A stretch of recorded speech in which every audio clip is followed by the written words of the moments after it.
सबसे पहले तो मैं आप सब लोगों का बहुत बहुत आभार व्यक्त करता हूँ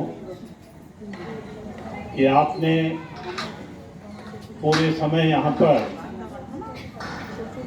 स्वर्गीय आत्मा जिनकी दूसरी पुण्यतिथि हम यहाँ पर मना रहे हैं, सुधीर नेगी जी के बारे में विभिन्न वक्ताओं के माध्यम से उनकी कार्य प्रणाली के बारे में सुना और धैर्य से सुना। इस अवसर पर मंच पर बैठे हुए हमारे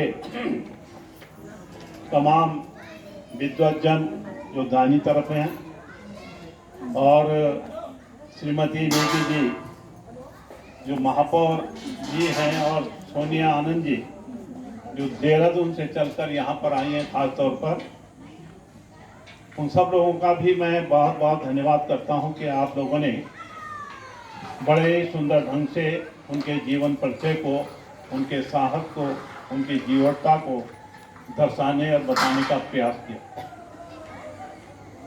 आज मैं ये कह सकता हूँ कि इस परिवार से मेरा भी बहुत लंबा जुड़ाव रहा है। हमारी यहाँ पर परिवार की मुखिया श्रीमती दर्शनी देवी नेगी जी,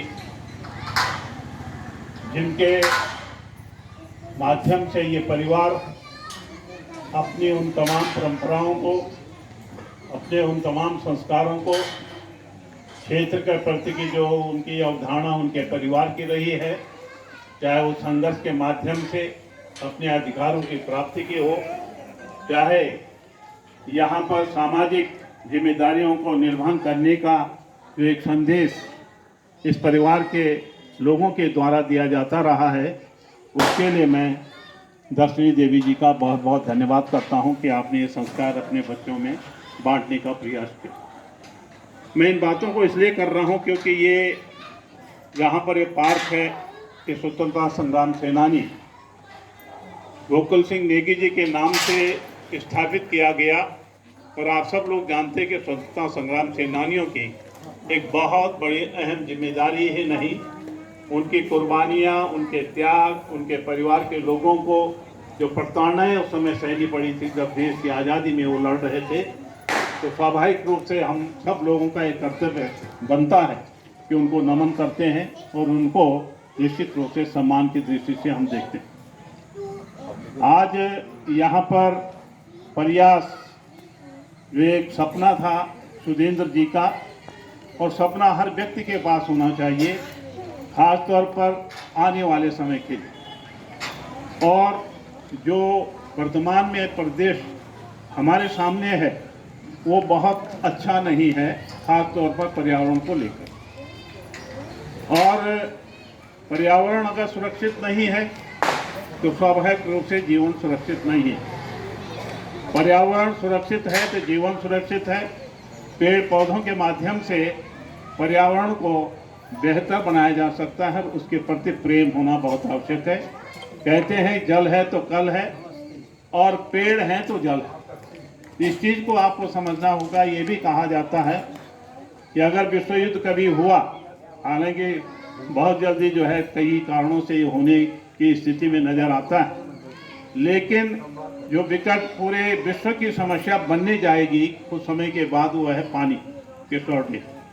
और उसी बात को लेके मैं समझता हूँ सुधींद्र जी ने एक सपना देखा कि कहीं ना कहीं हम लोगों को, जनता को समझाना चाहिए, चेताना चाहिए, उनको बताना चाहिए कि जल की कीमत आने वाले समय में क्या होने वाली है। तो मैं आप सब लोगों से ये अनुरोध और विनती करना चाहता हूँ उनकी पुण्यतिथि के अवसर पर कि हम सब लोगों को इसको जानने का प्रयास करना चाहिए और पर्यावरण को सुरक्षित रखने के लिए हम सब लोगों को जिम्मेदारी से काम करते हुए पेड़ पौधों को सुरक्षित रखने के और पानी को अपव्यय होने से बचाने की कोशिश करनी चाहिए, ताकि आने वाले जो हमारे बच्चे हैं उनको जो है एक सुखद और बेहतर जीवन मिल सके।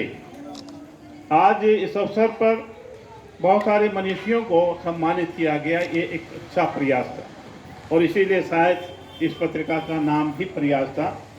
अमित नेगी हो, अरुण नेगी हो, उनका पूरा परिवार है और ये स्वाभाविक रूप से एक साधना है जो मैं समझता हूँ कि मैं बहुत नज़दीक से जो है भूपेंद्र सिंह नेगी जी, जो स्वर्गीय हैं, आज हमारे बीच में नहीं हैं, उनको बहुत नज़दीक से मैंने देखा और उनके कार्यशैली को देखा। और यूँ कहें कि कोटद्वार भाबर के अंदर अगर कहीं अपने अधिकारों की लड़ाई के लिए सड़कों पर उतरने की बात कहीं आती थी तो यही झंडी चौड़ से शुरू हुई थी, शायद आपको मालूम होगा। और यहाँ पर स्वर्गीय भूपेंद्र सिंह जी हों, वेद प्रकाश जी हों, यहाँ के बहुत सारे बुद्धिजीवी थे जो उस समय अपने क्षेत्र की मांग के लिए सड़क की मांग करते थे, बिजली की मांग करते थे, पानी की मांग करते थे। और ये सबसे पिछड़ा हुआ क्षेत्र हुआ करता था और उन लोगों ने स्वाभाविक रूप से कोटद्वार के अंदर एक नई चेतना का भाव लोगों के अंदर पैदा करने का प्रयास किया था और अपनी जिम्मेदारियों के प्रति भी एहसास दिलाया था कि हम सब लोगों को अपनी जिम्मेदारियों के माध्यम से अपने समाज को बेहतर बनाने और उत्कृष्ट बनाने के लिए काम करना चाहिए और सतत प्रयास इसके लिए होना चाहिए। उसी बात को लेके उनके पुत्र सुधींद्र जी ने प्रयास का प्रारंभ किया। मेरे बहुत सारे समय, क्योंकि मुझे यही वो स्थल है, मुझे अच्छी तरह याद है।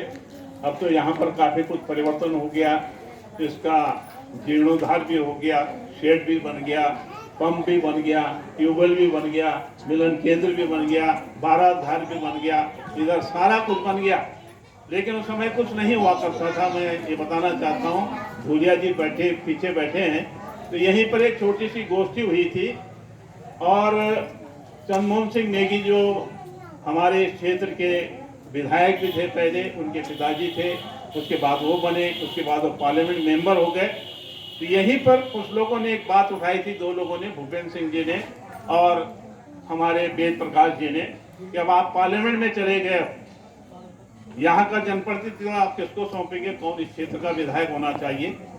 स्वर्गीय चंद्रमोहन सिंह नेगी जी के ख्याल में कुछ और लोगों के नाम रहे होंगे, होता है, क्योंकि मैं बहुत ज़्यादा समय से उनके साथ मुश्किल से 5 साल तक जुड़ा।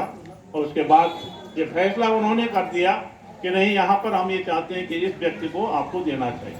इस माटी का तो मेरे ऊपर बहुत बड़ा उपकार, इसलिए भी मैं इसको नमन करता हूँ। इसी स्थान से इसकी उत्पत्ति हुई। यूँ तो मैं उससे पहले भी एक व्यवस्थित और एक आर्थिक रूप से संपन्न व्यक्ति के रूप में था और मैं उस काम को कर रहा था एक व्यवसाय के रूप में। लेकिन जो सामाजिक दायरा होता है, समाज के लिए जो काम करने की जरूरत आज महसूस होती है, तब महसूस होती थी, वो निश्चित रूप से इसी माटी ने मुझे उसको जीवन की रेखा को बदलने का प्रयास किया था।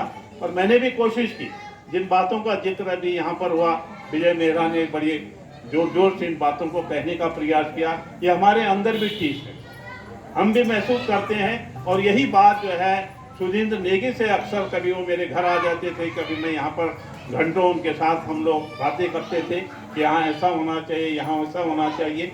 जबकि आज के परिवेश में ये सारी बातें खत्म हो गई, क्योंकि लोगों के पास या तो समय नहीं है या इतनी उदासीनता समाज के प्रति या अपने आसपास के प्रति हो गई है, इस प्रकार की बातों पर चर्चा नहीं होती है, जो दुर्भाग्यपूर्ण स्थिति है। और उनके पिताजी ने, आप जानते हैं कि ठहरो एक जो है पत्रिका, एक वो निकाला था, समाचार पत्र निकाला था, और ठहरो, लोग कहते थे ये ठहरो क्या है, लेकिन उन्होंने कहा कि ठहरो, भागो नहीं, ठहरो, कुछ दुनिया को बदलने का प्रयास करो। एक सोच थी, उन्होंने उसको दुंदुभी नाम दे दिया उनके पुत्र ने। अब प्रयास नाम के पत्रिका को उनका भी पुत्र जो है आगे बढ़ाने का प्रयास कर रहा, क्योंकि ये पर्यावरण से संबंधित एक ऐसा मसौदा है जो कभी समाप्त न होने वाला है। क्योंकि अगर पर्यावरण को सुरक्षित नहीं रखा गया, इसको निरंतर इस पर काम नहीं किया गया, इस पे हम लोग जागरूक नहीं हुए, तो स्वाभाविक रूप से जीवन का अंत होना बहुत आवश्यक है। अभी कुछ दिन पहले, 2 साल पहले आपने देखा होगा कि कोरोना हो गया। कोरोना कोई अलग से कोई एक वायरस पैदा हो गया। क्लाइमेटिक जो बदलाव हो रहे हैं, जो आप समझते हैं कि ग्लोबल वार्मिंग जिसको हम कह रहे हैं, जलवायु परिवर्तन, ये बहुत कुछ जो है इन्हीं चीज़ों से पैदा हो रहा है। अब ये डेंगू का मच्छर, इससे पहले तो मलेरिया का मच्छर होता था जब यहाँ कोई नहीं बसता था, लेकिन डेंगू का मच्छर अलग हो गया।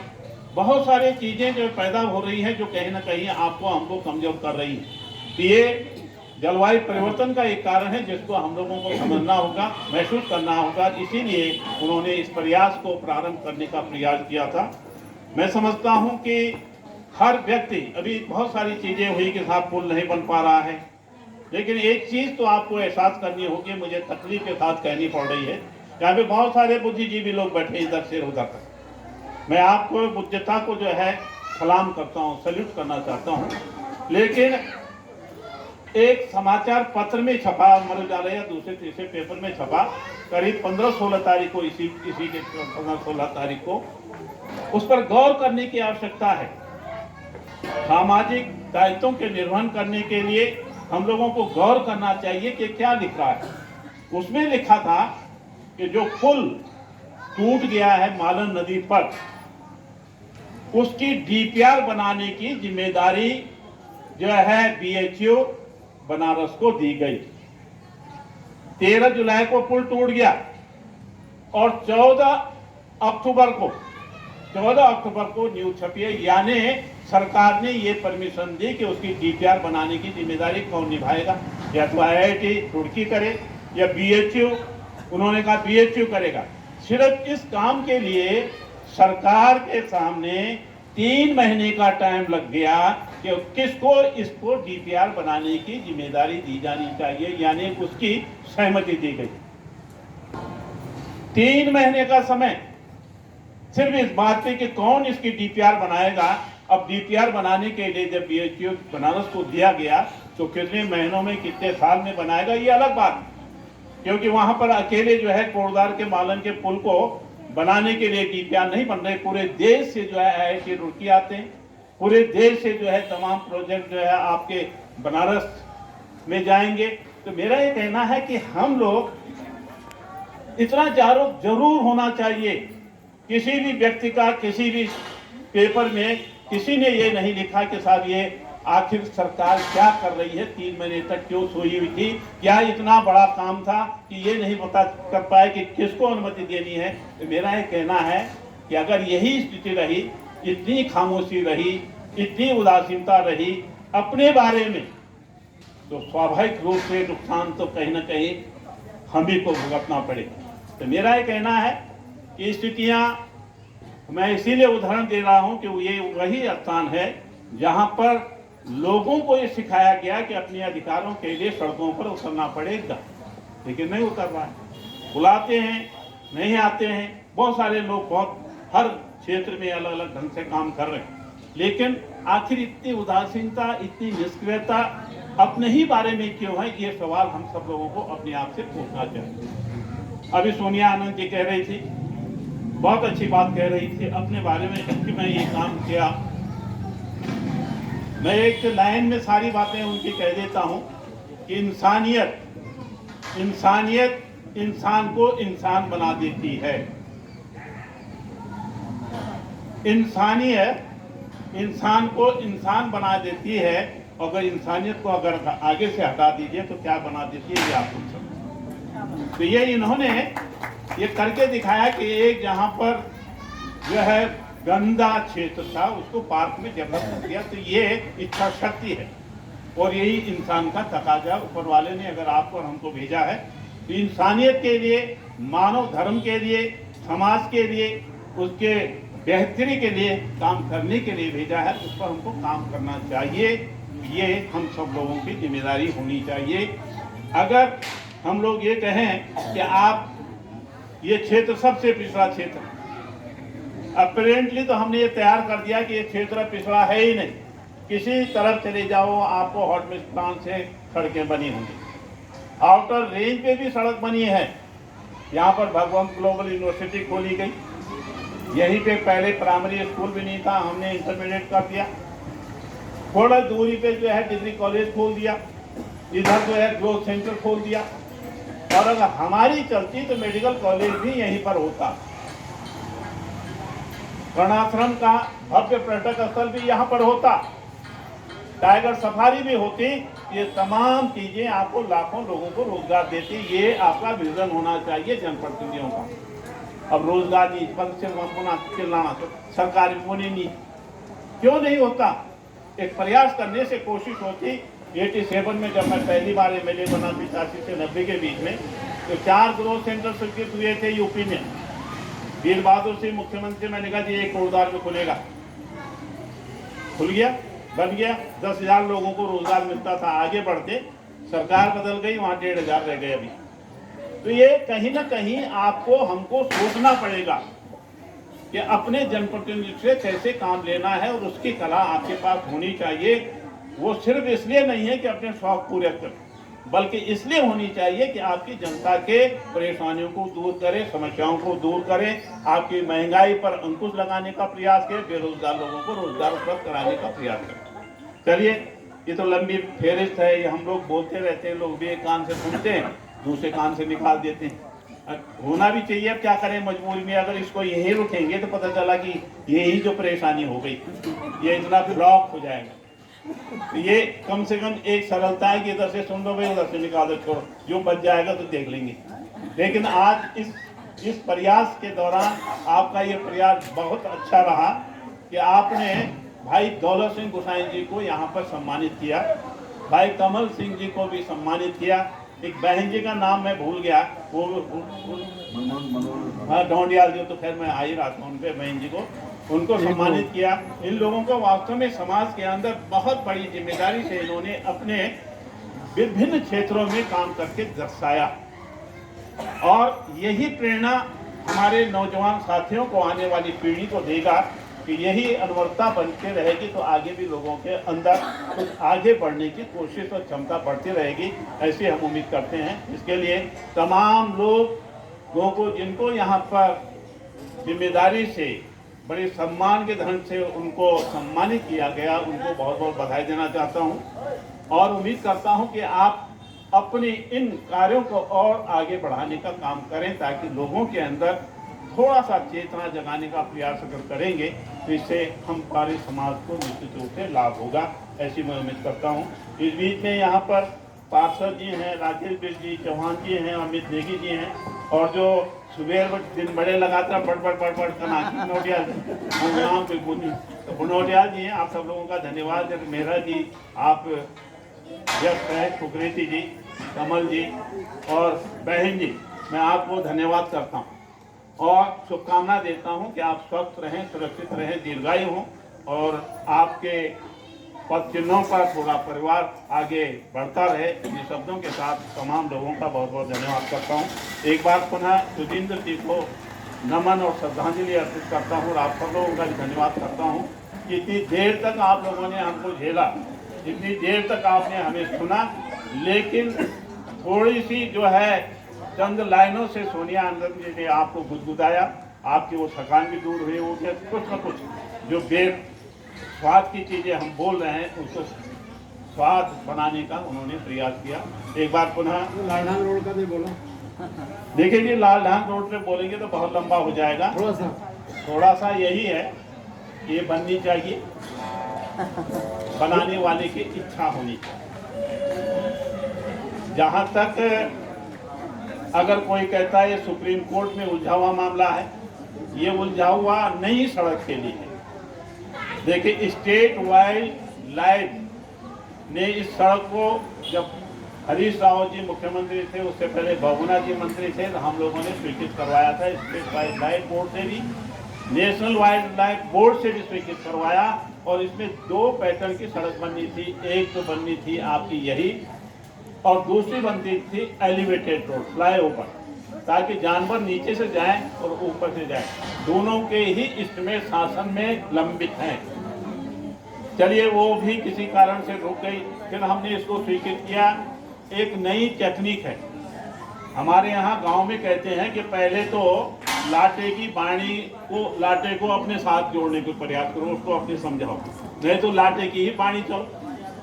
तो जब मैं मंत्री था तो मैंने सारे अधिकारियों को बुलाया, और मंत्री जी को भी बुलाया, उस समय दिनेश अग्रवाल जी थे फॉरेस्ट मिनिस्टर, अधिकारियों को बुलाया। मैंने कहा ये बताइए कि आप कहते हैं ऐसे भी नहीं बनेगी, ऐसे भी नहीं बनेगी, तो आप बताओ कैसे बनेगी। उन्होंने कहा इसके लिए RBI 81 एक जो है टेक्नोलॉजी है जिसके माध्यम से सड़क बन सकते, बाकी नहीं बन सकते। RBI 81 से हमने एक सड़क तोड़िया से किमसार बनवाई थी, और वही पैटर्न इस पे लागू होना था। ऐसा सैंक्शन हो गया जिसको बाद में बर्बाद कर दिया गया। पहले ईपीआई कंपनी को ठेका दिया गया 2006-7 में। तब लोगों ने, जब हमारे आदरणीय, हम तो उनको बहुत सल्यूट करते हैं, जनरल साहब थे चीफ मिनिस्टर, लेकिन उनको बरगला दिया गया। ये ईपीआई कंपनी ठीक काम नहीं कर रही है। ईपीआई कंपनी की रोड जो आज आपके कर्णाश्रम पुल है ना, जो उससे लेकर वहां तक आगे से तक बनी है, जिसकी वजह से गाड़ियां चल रही है, वो फॉरेस्ट की तमाम रोडों को बनाने की जिम्मेदारी EPI company, engineering project of India private limited, उसको जिम्मेदारी थी, उसको दिया।